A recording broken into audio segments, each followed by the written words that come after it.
Sometimes it happens in the smallest moments, not the big ones people talk about, not birthdays, not funerals. For me, it was last winter, standing in my kitchen, holding a mug that had already gone cold. I was trying to remember a name. It was right there, on the edge of my tongue. And my chest tightened the way it always does when that name comes close. I'd put the mug down, sat at the table, and once again, I didn't say it. Not out loud. My name is Harold. I'm 77 years old. I've lived a long life. Long enough to watch my hands change. Long enough to forget streets I once knew by heart. Long enough to lose people without fully understanding how it happened. I've buried my parents. I've buried friends.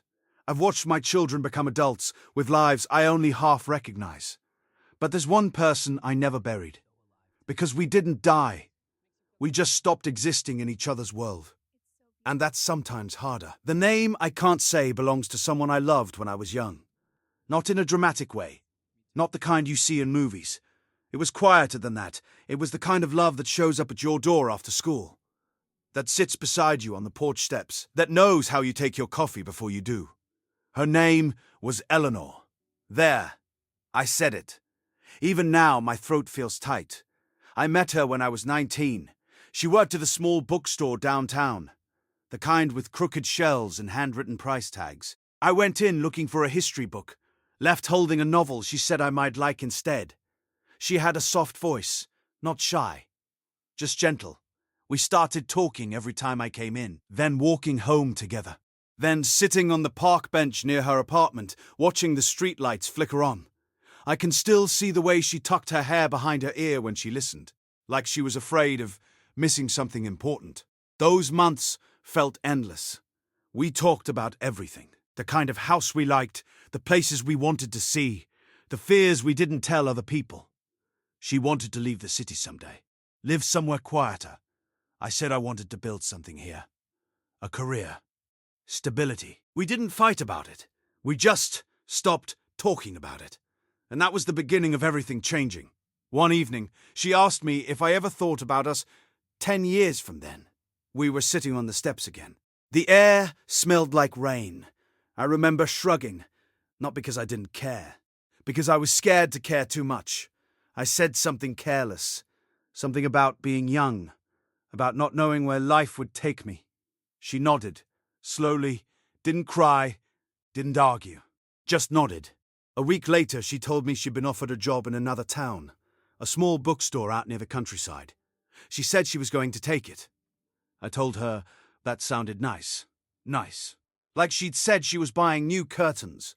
She waited for me to say more. I didn't. That was the last real conversation we ever had. She moved away in the spring. There was no big goodbye.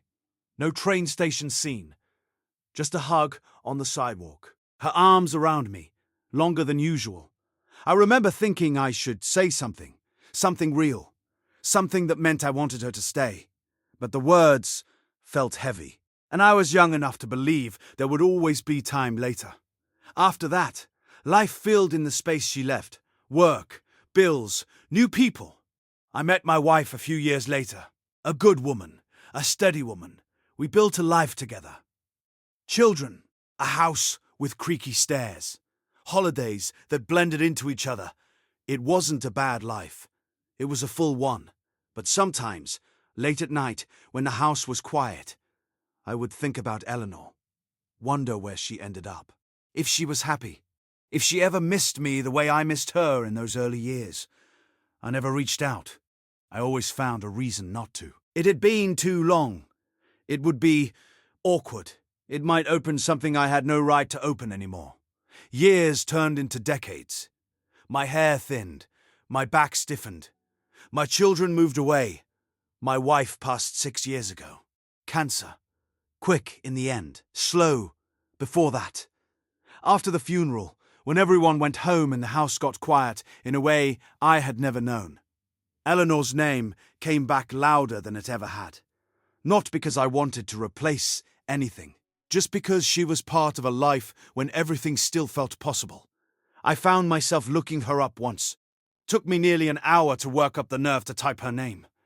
I found an old article from a local paper. A photo of a woman standing in front of a bookstore. Grey hair pulled back. Same soft smile. It was her. She had opened her own shop years ago. I stared at that picture for a long time.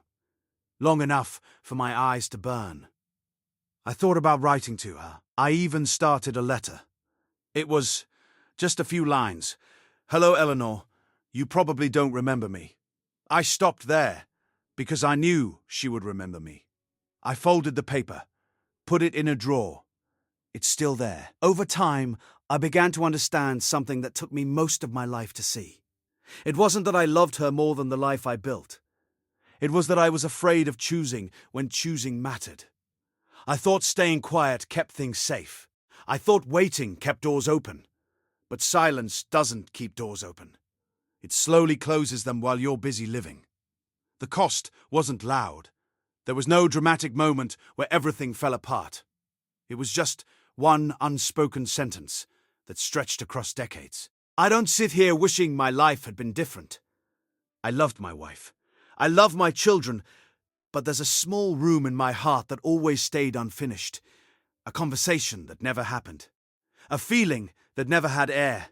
And now, at 77, I finally understand that some names become heavy not because of what they did, but because of what we never said when we had the chance. I still don't say Eleanor's name often. Even now, it feels like touching something fragile. Like if I say it too much, I'll feel all the years at once.